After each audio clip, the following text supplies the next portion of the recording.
welcome to the Drake Michigan podcast. And we've got with us today, we've got John and Jet. And it's quite a good ring to it, actually, John and Jet, isn't it? That's almost like it's like a band of its own, really. So before we get stuck into this, could you guys maybe introduce yourselves? What do you do?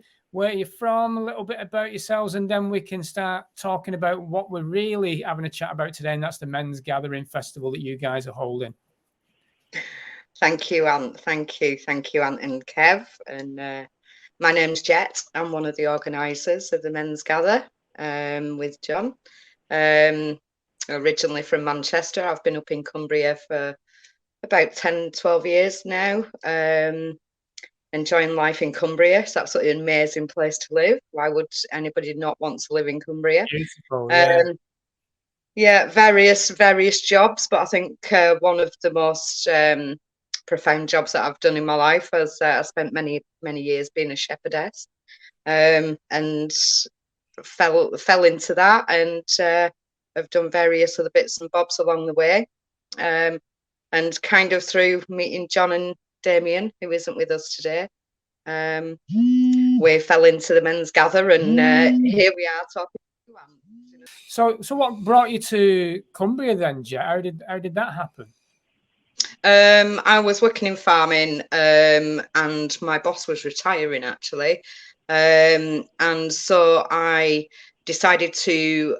I had a real passion for getting kids, particularly children in care, in residential care, involved in farming, because as John will tell you, there is a big crisis in farming, with regards to the younger generation not really being interested. So yet there are thousands and thousands of inner city kids who could fill those vacancies, but there is no bridge between the two communities, the inner city communities and the rural communities, so that some of these kids can access that kind of work. So I went to work at a residential school, looking after children in residential care. They had a farm on site, so I used to kind of help out with introducing the kids to farming and taking some of the kids up to the farm that I used to work at to try and get them engaged in farming. It's an area of life that a lot of children in residential care and in social care don't ever get to see. So that's how I ended up in Cumbria. Yeah. Interesting. Okay. So we've also got John on the call. How about yourself, John? Would you like to introduce yourself and tell us a little bit about what brings you with us today? Yeah, I'm John, farmer from Workington, near Workington, West Cumbria. So yeah, I've worked a little bit with Jet, and we've got to know each other pretty well. And Jet came up with this concept of the Men's Gather, and obviously it struck a few chords with me. There's a history of depression in the family with my dad, and so when Jet started speaking about this, I could relate to it straight away. Yeah. All my adult life, I've dealt with my dad that's suffered. So, yeah, it's a big problem. And get work. Have you been in farming all your life, John? Yeah. Yes, I have. Yeah. Rightly or wrongly. Yeah. But, well, I believe it's hard work. Yeah. The workload isn't the biggest problem. The biggest problem is being viable. Is the financial side is worse than the workload. The workload, you can work. Anybody can work. 12, 15 hours a day. Everybody's got that in them. Whether they want it or not is a different thing. But when there's other pressures coming onto you after you've tried your best, it's that's difficult, and that's also mental health. Without going too much off track, John, is it? Am I right in thinking over the last few years the governments have made it more difficult for farmers as well? Things changed more noticeably in the mid 90s. Right. From what I could tell, from what that's when I started getting heavily involved in the business. Yeah. And it's been a rocky road since then. So there's things like BSE, and then there was foot and mouth came along, which there's plenty of evidence to say that was a false flag, the foot and mouth. Right. Yeah. That wouldn't surprise me.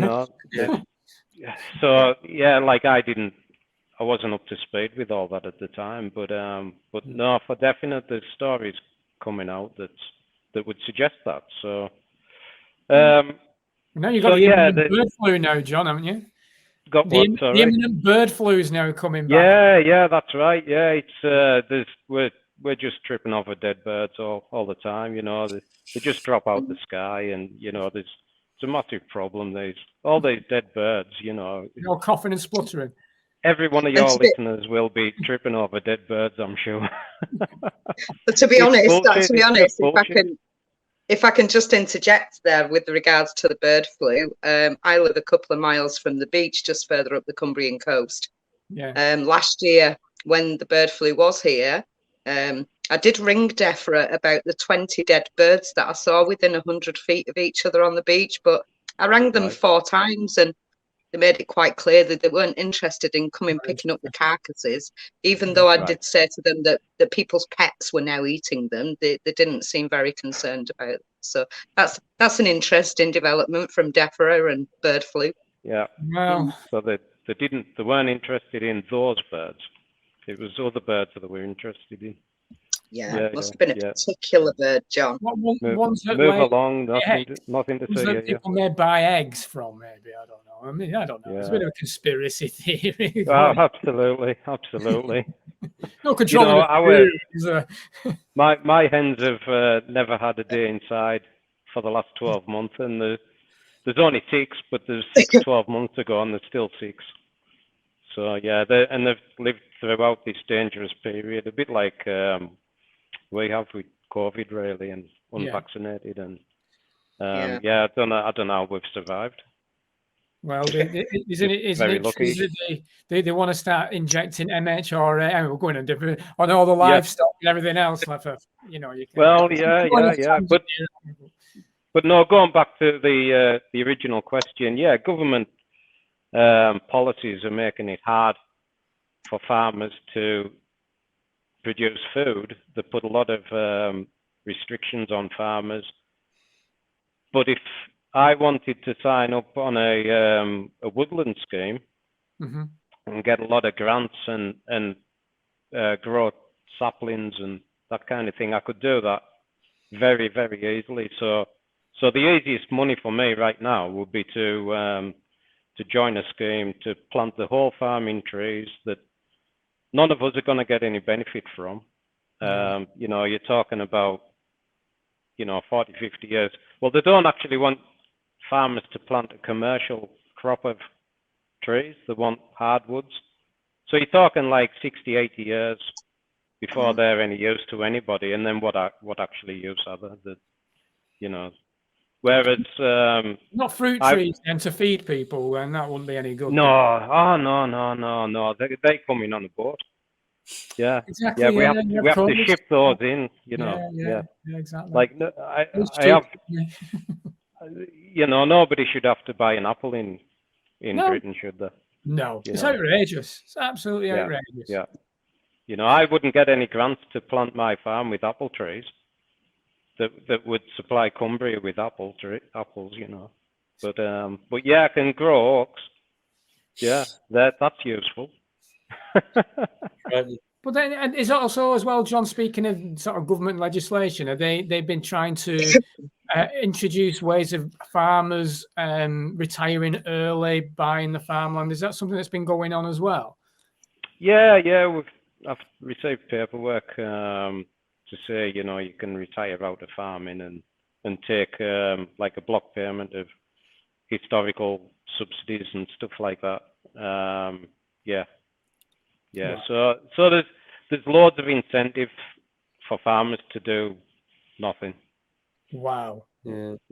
And it's hard to stay on track with the paperwork that's required put in place to produce, your red meat, your beef, sheep, poultry. If you have any more than 20 hens, it should be a registered flock. That kind of thing. It's madness. It really is. Yeah. Where we are here, we're surrounded by. We're in a lovely part of the world in the northwest here, and we're surrounded by farmers and countryside and land. But we're also suffer a lot with like flooding. So Right. every time they purposely turn off the waterworks, to stop it. I forgot the name of it. So like Croston will get completely flooded, but all you see is the fields completely watered. It's not like they use the field, the water, to push all the water onto. They're just like decimated. Yeah. It's all a ploy, as far as I can tell. This has been going on and building for a lot of years. So they stopped dredging rivers and keeping waterways clear a long time ago, and this is the knock-on effect now. But there doesn't seem to be any appetite from any government agencies to stop what's happening. I'm assuming a flood is very visual, so it backs up the climate change agenda. Oh, another one, which again is a conspiracy. Yeah, I mean, a lot of the flooding in the UK is from a direct mismanagement of the waterways. Oh, I have 100% is, yeah. I studied environment. I mean, as much as I did farming, and John has got a whole lifetime of knowledge of environmental conservation and development. I I did a little bit of it at university. A lot of the things I was told in university in the year 2000 were things like the Greenland ice cap will definitely have melted by 2020. Definitely, beyond doubt. It was beyond doubt, It's just behind. It's just behind. It's just running slow like it was. So, unfortunately, the majority of flooding in this country can be both linked to the amount of tarmac and concrete that's around, and the direct mismanagement of the waterways, the wastewater treatments, and all of this kind of thing, and the runoffs. Particularly the runoffs, just so mismanaged, and it's it's the perfect plan going forward. And then in the news at the moment, we have all this where they're just putting all people's shit in the water now, and it's a mismanagement again, and it's just it is a disgrace. Just going back to John, so just obviously from an outsider looking into sort of farming, if you like, from my limited knowledge, but I take a lot of inspiration from, I think it's the Dutch with all the farmers when they're all just blocking all the roads with the tractors and they're spraying all the government buildings with the manure. I'd love to be part of that. I do like the French and I do like the Dutch. Yeah, absolutely. Is there anything? Obviously, you must speak with other farmers and obviously about everything what's going on. What's the overall consensus or feeling amongst everyone? That's a good question. The farmers that I do speak to, they're not awake. It's difficult to find an awake farmer that actually knows what's going on anywhere else. Interesting. So it's almost a waste of a conversation. And in fact, if I open that conversation up with my neighbouring farms, they would just look at me as if I'm crazy. They probably do anyhow. But so it is. I think one of the things that people don't realise in the farming communities, they're very traditional people, and I hope John doesn't mind me saying that. They're very traditional people. They have big family values. A lot of them still go to church and have this. They follow the rules. They want to do the right thing by the community. They don't, that these people are generally, they do follow the rules and the guidelines because they're so used to doing that on a day-to-day basis with regards to all the guidelines that they have to follow in farming. Well, I would look at farmers these days as more like as they're almost on the benefits in the way that the government throw money at farmers, subsidies and that kind of thing. So their belief will be government are doing this, that, and the other. The government, they know the government are hindering them, but they're also helping them. So I think there will be they will listen to the government and take notice. And as you know, the media in this country won't show anything that's happening abroad. Well, if it's detriment to us, and they've basically got the blinkers on. And I imagine, I don't read any farming magazines or anything, but I imagine they'll just back up what's happening in the local media. So I rather think they're blind to it. As much as anything. But you know, I do stand by the fact that farmers have received plenty of money off government, and they'll and the next they look at, like, you know, what's the next scheme that's going to come out? What are the government going to do next? They don't look at it as if, what do I need to do next to get away from subsidized income? They look at it like, right, the government are now incentivizing growing trees, so I might grow some trees, and that's kind of how it goes, really. So it's sad that's the reality. And for me, looking at Holland, France, you know, those guys, it's absolutely brilliant. And how I can't really understand how they've got so well together. And we've now, it's human, they're not all awake, you know. But I do think different governments have attacked the farms in different ways, and the Dutch government have attacked their farmers in a way that's livened them right up, and they've got the backs up. Rightly so as well. Similar to the way the Canadian truckers were going not too long ago, wasn't it? Yeah, absolutely. And I believe what's called with the farming as well, like many things, even Bill Gates is involved in a lot of the issues with buying stuff up and burning crops in Holland. And it all seems to tie into the bigger agenda of control, because if you control the food supply, like we were saying, not growing our own and bringing it in, if you control what people can have, you control people. So, yes, absolutely. You know, and now, so you can understand when people start joining the dots where you say, this is just something else, the same as digital currency, 15-minute cities, controlling food.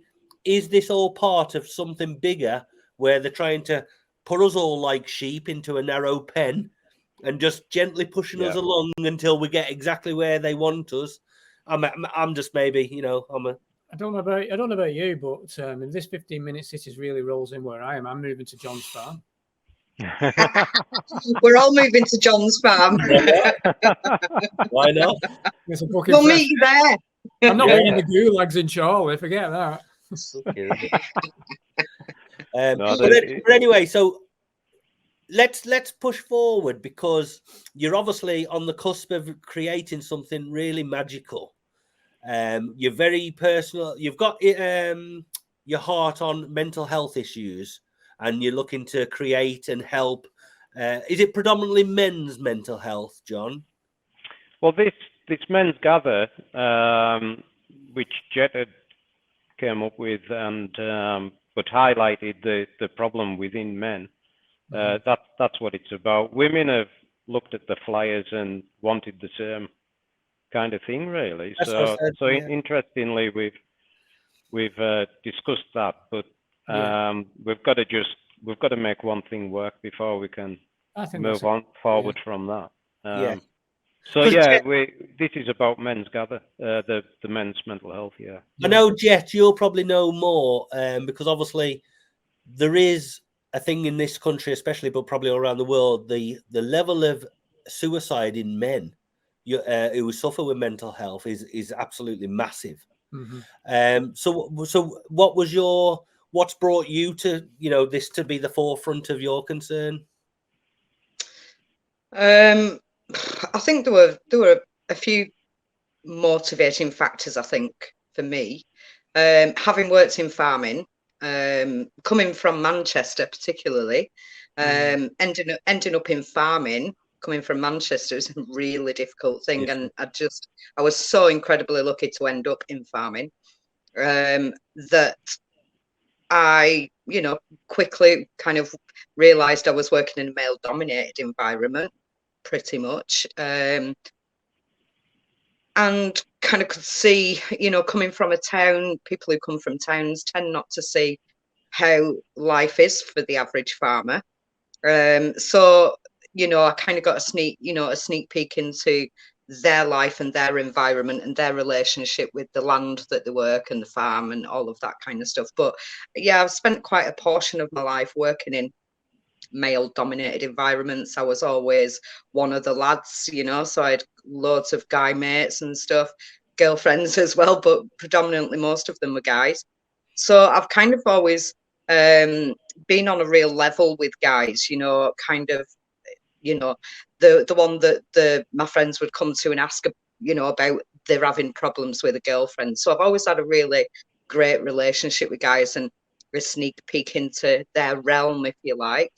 Over the course of 2020, when it became quite clear that the increase in suicide among men was just getting out of control, a friend actually rang me. She lives in Morecambe, and she was going out patrolling the beaches every night, and she asked me if I could do the same up in this area of Cumbria, because it became obvious that certain guys were driving to the beach and taking their own life, So that's kind of when it was first spiked to me. And, because, I have a really good relationship with a majority of guys, I just became increasingly concerned. And the fact that our beautiful British media weren't covering any of that and keeping the numbers quite secret, I became really concerned about the men in our community, to be honest with you. And the fact that nobody seemed to be addressing it. Nobody seemed to be people were whispering about it and quietly chatting to each other, but there was no conversation, there was no narrative, there was no questioning and, asking why this was happening. And for me, one of the biggest reasons why that was happening was the closure of the pubs. That's why I kept mine open, Jet. Well done, Anne. Well done to you. Because I had regulars there. I remember it well, actually, even though the regulars didn't stick by me. I remember they were very vulnerable, the regulars. They were drinkers. They'd come in at 10 in the morning and they'd stay all day. That was their life. You shut the pub, they're fucked. So I kept the door open. There's no way it was going to happen, No. And I think one thing that, I don't want to kind of split the men-women thing, but it is a thing, women are and always have been really good at picking up the phone, chatting to the girlfriends for hours and hours about all manner of problems very easily. Women find it very easy to connect to each other emotionally. And in times of emotional need, they find it very difficult to quickly connect to friends and guys, for whatever reason, whatever number of reasons, guys will do that, but predominantly more in the pub setting. So with the closure of the pubs, I think guys became a lot more isolated than women did in some ways, and I think that was a big kickstart to the decline in men's mental health. And that seemed to decline a lot quicker than women's, because for whatever reason, women going out to work, keeping the house going and the kids and, and the ability to chat to the friends regularly. It just seemed that the isolation affected men in some ways more than it did women with regards to being able to speak and communicate. About how. And what about you, John? Have you come into this predominantly because you've seen it firsthand with your dad, or is there other situations that you've been around? What's been your driving force with it? Well, straight away I recognised the problem Jet had approached me with, because I know the pressures that are on men, obviously. Yeah. So yeah, a bit of depression in the family definitely, pricked my ears up straight away. But yeah, it's hard. It's hard out there, and it's obviously geared up that way. It's all by design. Of course it is. It's not meant to be easy. I think if I just was good, because it's very hard because people to have conversations, because you don't want people to think you're sexist and all the rest of it. But from a man's point of view, that over the last so many generations, if you like, the man sort of has took it upon himself to, in his own head, where he thinks he's the main provider. Whereas if he doesn't bring food home or look after his family, he feels like a failure. So and at the end of the day, men and women do think differently, right? So men have this, probably goes back to Neanderthal times, where we have this feeling that we have to be the driving force, the strong person, the food provider, look after our children. Then with everything what happens in society and marriages break down and single parents and everything else, it's very easy where the man can feel like he's failed, or he's no longer worthy. Very hard for him to find his place in the world, in society. Usually the woman gets to keep the house and the kids, and the man will be, the easy option is for the man to leave and he can find himself on the streets. And I don't want to obviously say that doesn't happen the other way around, but that does seem to be the narrative of, what we see. Yes. And then also, so like I can speak from personal experience, because just over a year ago, it's just been the anniversary, I lost my best friend to suicide. Now, Dan, he had everything. He had the money, the house, the girlfriend, all his friends. There was just nothing. So when to get the phone call on a Sunday morning, like all my mates back in the Midlands, they phoned me up and they just said, "Kevin, you sat down." Get me upset.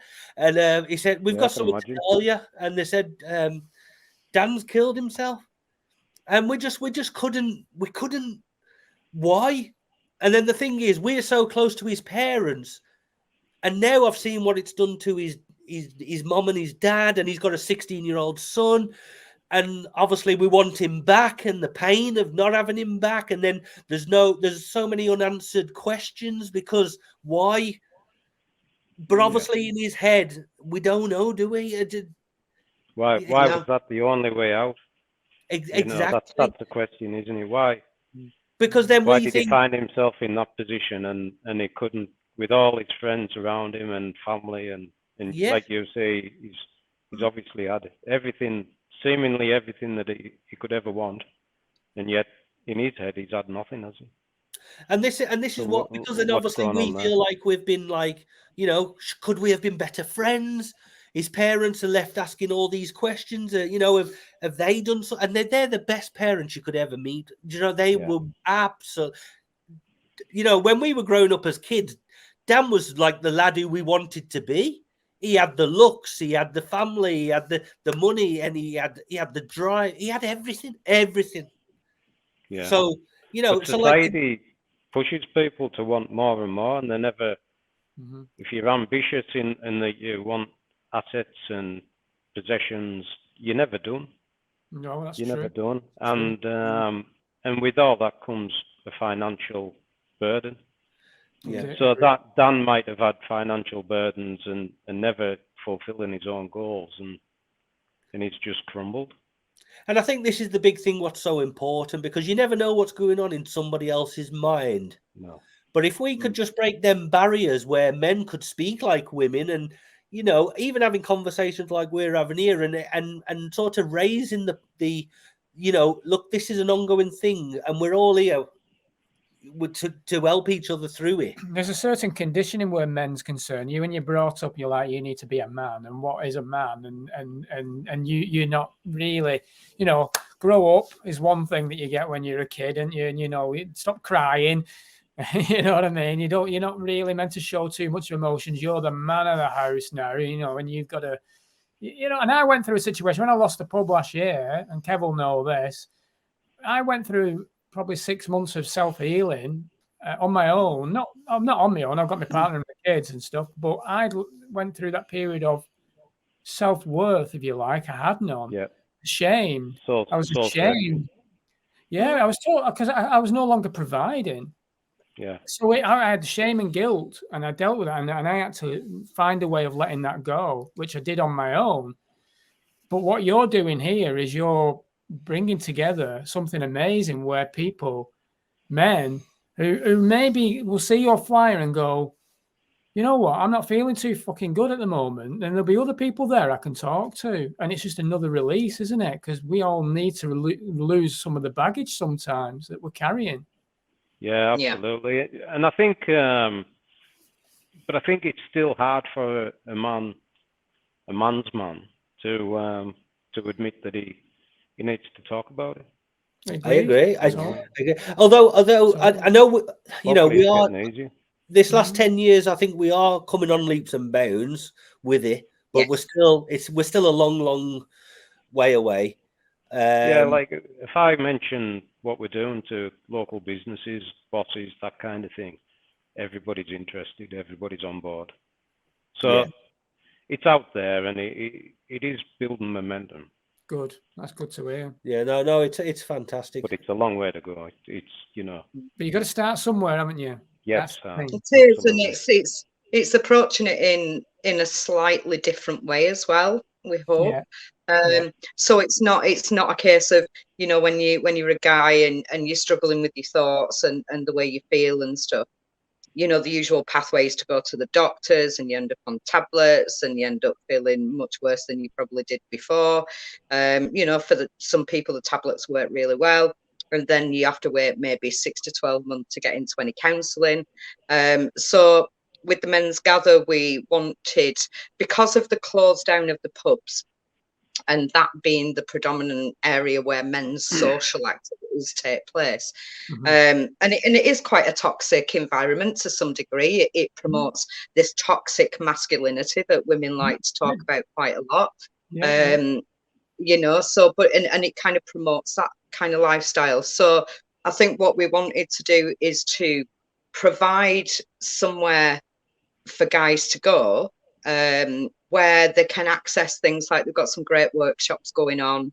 This year we've got Luke, and we've got Kieran and Jote and Johnny doing the workshops, very different workshops. And all of the workshops you can go, and these guys, you know, like Luke and Kieran, for example, they have their own retreats and online stuff that you can kind of leave the Men's Gather and jump on board their individual projects and stuff like that. So everything we're trying to provide at the Men's Gather either has its own social circle. So if you wanted to have a go at the archery or the shooting, and you really like it, you get yourself to the archery club. It carries its own social circle, as does the shooting club, or the 4x4, or the clay pigeon shooting that John does up at the farm all the time. You know, these activities carry their own social circle that are away from the pub. So it's kind of providing men like not just an activity, but another social circle that is in the absence of alcohol and drinking and all that comes with that. And the activity, well, the workshops that are going on are kind of like come with aftercare. So you don't just go to the workshop and then that's it. You know, you go to the workshop and then you can jump on board with what Luke's doing, or you can jump on board with what Kieran's doing. Kieran's a local lad. He's a mental health coach.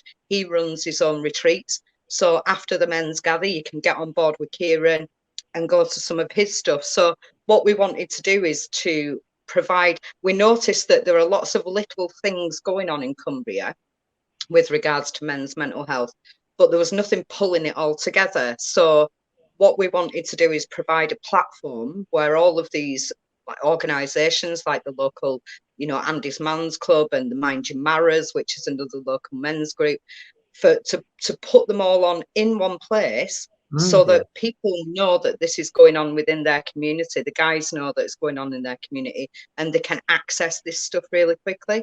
And that was important, to try and bring everything together in one place, provide lots of really fun activities to do that are really kind of low-key stuff to do. I mean, girls will love it as well at some point going forward, but providing these activities that carry a social circle beyond the men's gather, so it's introducing, getting guys into stuff that isn't to do with the pub scene, to be honest, which is quite important, I think, these days. It is definitely important. And what's the overall sort of response and people coming back to you? Has it all been positive and they're loving what you're trying to put together? Yeah, on the whole, everybody, it's been quite overwhelming. I'm sure John will agree. It's been a little bit overwhelming with the response of pretty much 99% of people have said, this is amazing. This is incredible that it's happening in Cumbria. This is just, it's so needed. The women that have come forward and said, thank you so much for putting this on. It's so needed. I'm aware that, there are a lot of women want us to put a women's gather on as well. And hopefully that'll come going forward. I mean, there's lots of stuff for women around. There's lots of red tent groups and goddess circles and all of these kinds of things. But if you kind of start scratching the surface for guys, you find that kind of thing is sorely lacking, actually. Yeah, you're right. And so it's not so much about filling that gap. But recognizing there's a need for this, and kind of fulfilling that really. Yeah, there's definitely a need. What you're doing is fantastic. Sorry. What you're doing is fantastic. I think we just wait for John back in the echo. Yeah, and then I'll. Yeah, because I'm echoing again. Yeah. I think it must be to do with the Bluetooth, maybe with John's microphone, maybe. Yeah. Sorry. Yeah. Oh, you're all right. Don't worry. We can just clip that and put it all together. Yeah, don't worry about it. I'll be editing anyway. Have you made connections or reached out, or have they been in touch with you with people like, ex-servicemen, like people who struggle with PTSD and this kind of thing as well? Has that happened, or? Because it's still in its early stages yet, that hasn't happened yet, because we're still finding our way forward with the what's the right template to go forward, what works, what doesn't work. We're definitely going forward looking at bringing other organisations and other people and getting the veterans involved in this. And if there are any veterans, I would like to say, if there are any veterans out there, please get onto the Facebook Men's Gather Facebook page and let us know, is there anything that we can do to help? I think what you're putting on will be quite relevant to a lot of like ex-servicemen or people who struggle with PTSD. So once they find out your event, what you're holding, then they've got somewhere they can focus and go to. And then obviously from that event, then they can find all your other people at your event, and then they've got a new channel or new people who they can meet. I suppose that's how communities grow and these events become even bigger once people know all about them. Yeah, I mean, we've quite lucky. I mean, we've got people coming from Cumbria, local people, but there are also guys that are coming up from London this time. So the word is getting out there, the reach is getting out there, and it's just time. A lot of this thing is time and momentum, and waiting for it to pick up and be heard by people who need to access this event. Have you sold plenty of tickets so far then? Not at the moment. The tickets go very slowly, unfortunately. And I think that is a lot to do with, I was speaking to John just a few days ago about this. And I think we're all aware of this, when you start getting involved in anything to do with mental health, it's a very, very difficult thing to sell to people in some respects.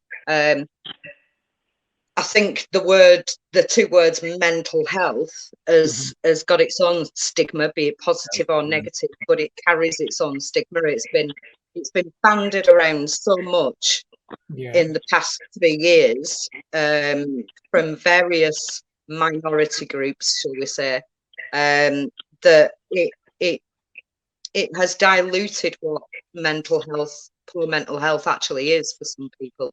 Yeah. So just by the way that the media have chosen to use that over the past 2 or 3 years, when you include anything to do with mental health, it's always a really big, difficult sell, to be honest. I agree with that. So immediately, I think when we put the first one on, it became quite evident to us that we weren't actually looking at a huge festival here. We were looking at more. We were actually going off the feedback from what the guys gave us last year. That it was to be more of a retreat, more of a concentrated event, if you like.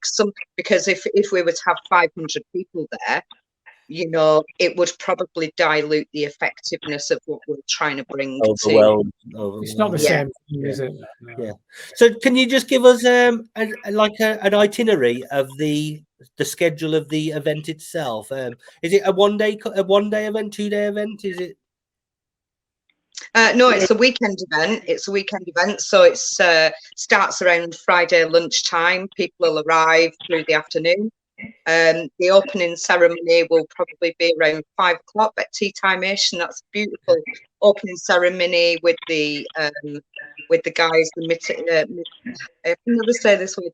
Mitakuye Oyasin. So we've got the Inipi guys there with the Inipi Sweat Lodge and the cacao ceremony. So they're doing an amazing job. Can't actually advertise them enough. They do an incredible job with what they do. So they do the opening ceremony at 5. Then it's into the cacao ceremony for the Friday evening, which is just amazing for the guys, just getting to know each other and stuff. Then Saturday morning, it's yoga with Neil and wild swim with Damien and meditation. Then we go into the workshops. In the afternoon, there's all the activities on offer. And then in the late afternoon and evening, that's like the Inipi and a bit of free jamming and a bit of music and stuff. And a similar kind of vibe on the Sunday with the workshops and yoga, meditation, and then the activities. Fantastic. So is there food, refreshments, toilet facilities? Is all that on? Do people like set up a tent, or they can pull on with a caravan, or is camper? Yeah, we can accommodate tents and campers. Yeah. Right, okay. Yeah, we've got a few activities going on that Jet's already mentioned. So we've got clay pigeon shooting, some 4x4 driving. Fortunately, we've got a guy with a microlight that's willing to come along and take some people up, who's also got a mate with a little cabin-style plane. So Gilgarren Airways, International Airways will be open. We've got air rifles, archery. Like Jet said, we've got the cold water exposure, breath work with Damien. There's a good list of things on the. It's a good active weekend. It's good. Yeah. It's hard. Yeah. It's been hard to fit everything in, to be fair, because we're really wanting the full party of people to be able to go to everything at the same time, which won't be achievable like that. But especially the workshops and the NEP, that kind of thing, the cacao and the opening ceremonies, closing ceremonies, we're wanting people to use that as the retreat, to be as one and have that familiarity with each other. John, all I can say is like, from someone who's over the years, I've set up many businesses in there, if you like, but what you've already took the big step, the big leap, because what you've done is you've put the framework for the actual event. And then what I think you find is you'll find your feet as you go along now with what works, what doesn't work, ready for the next one. And do you know what? You'll look back in 2 or 3 events time, and but it has to happen, and that's the main thing. So it's the excitement, what it all around it, and then in 3 or 4 events time, you'll go, oh, do you remember when we used to do this, this, and this? Yeah. And then Yeah. it becomes, and then it flows better, and you'll get everything in place, and more people will be attracted to you, and the level of things that you can offer, it goes up even more than you. This, it's just natural, but also as well, and I don't know if you found this, sometimes we can beat ourselves up sometimes, and we think, oh, we're putting so much effort in, but we're not seeing the results. And you know, I hope you're not feeling like that, but I know it can feel like that sometimes. So it's important sometimes to just give yourself a pat on the back, or even other people saying, look, you're doing amazing stuff, fantastic, wow. Do you know what I mean? Yeah. Sometimes you have to do that. Yeah, no, and this needs to develop organically, because the people that are coming, you know, on Monday we'll know whether we've done everything right or there's a few things we need to tweak. We'll know if we've put the right workshops on for people.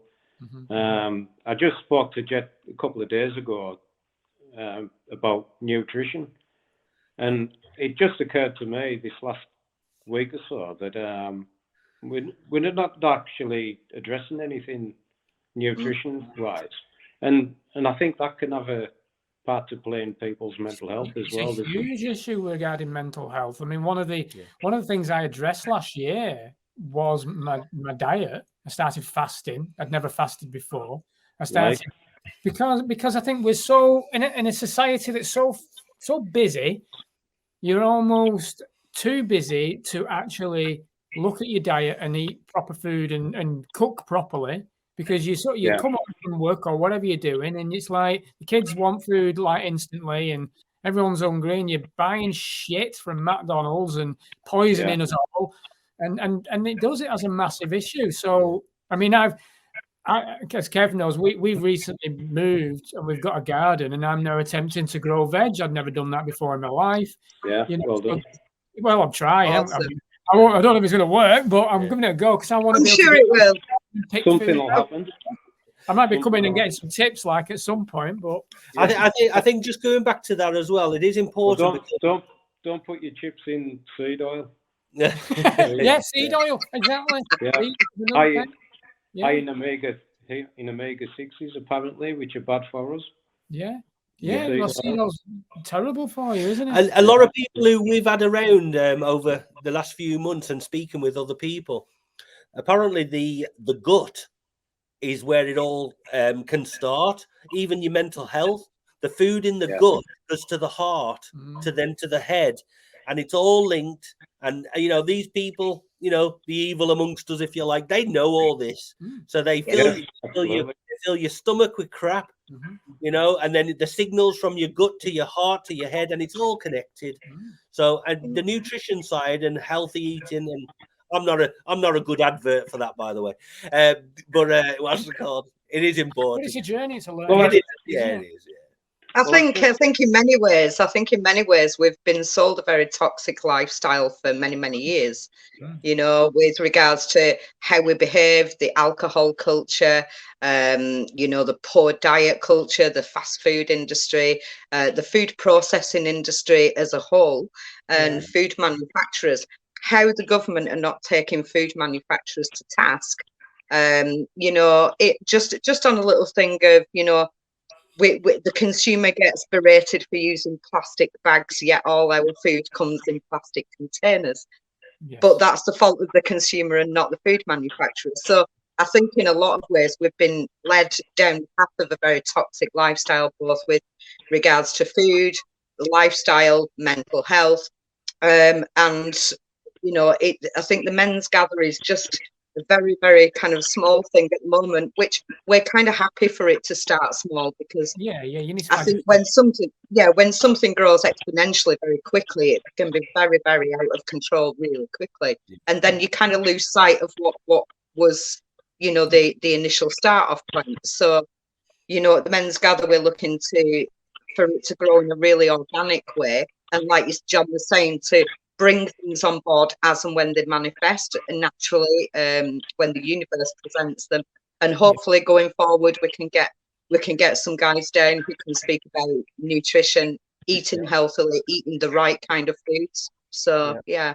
Well, hopefully going forward, we're hopefully going to try and meet as many people as we can, and then obviously our connection then hopefully can help your connections, and we can send people your way, and we can definitely promote and tell everybody about the amazing work you're doing. And like I said, and then obviously if we have health experts or nutritionists, and then the next time you put on an event, we can say, look, you need to get in touch with these people. And we already have some people coming around us who do, the yoga, the meditation, and, it never ends, does it? So, and then when you're ready, we can sort of help and feed these people to you. Yeah. And then everybody's helping everybody, and that's got to be the way forward, community-led initiative, really. Yeah. It'd be great. It'd be great to see you guys up at the Men's Gather at some point doing some podcasts, if that can be managed by you guys. It'd be great to have you there, so that you can speak to some of the guys who are there and see what they get from it. I think is a really important thing, Yeah, absolutely. I think so. Yeah, no, that's a fantastic idea. I think moving forward, obviously it'd be nice that Drake, Michigan, and you guys have some kind of connection. As if there's anything we can do to help you, and it's the kind of thing that we would want to be involved with. Really, helping 100%. People is what we're all about. That's why we created this platform, really. So it's great. You're doing an amazing job. You're doing an amazing job, and Kev and all the guys, everybody who's involved at Drake, Michigan. Brilliant podcast. Absolutely love everything that you're doing at the moment. So this is why we want you to come to the Men's Gather, promote what you're doing, so more people can get onto the podcast that you guys are doing. Because I think a lot of people going forward are going to find some of your podcasts really, really useful and really helpful. Hopefully, yeah. Well, no, they will. I hope so. No, they will. I think so. What date is it? Do you want to tell the date, and how do people get a ticket from you guys? So the date for the Men's Gather is the 21st to the 23rd of April. If anybody wants a ticket, they can either send an email to the mensgather@gmail.com, or they can get on the Facebook group and either check it. There's lots of information on the Facebook group. Just get your emails in, and we can get you booked in for a ticket. Beautiful. Well, we'll get everything in the description below anyway. And hopefully people will watch this and get in touch, and we'll try and get this out as quickly as we can, because obviously you're only a short few weeks away before your event. Thanks so much for joining us today, and then it'd be nice to have another chat when the event's been and gone, and the reflection will be a good chat, and let's see if we can help you again in the near future. Thank you. Thanks, Ant. Thanks, Kev. No, it's a pleasure. Lovely to meet you both. And it's a fantastic future and success with it all. Yeah, indeed. And likewise yourselves. Thank you. Thank you. Thanks very much. Yeah, good luck to you. Good luck to Drake Michigan as well. Yeah, appreciate it, sure. John. Appreciate Thanks, John.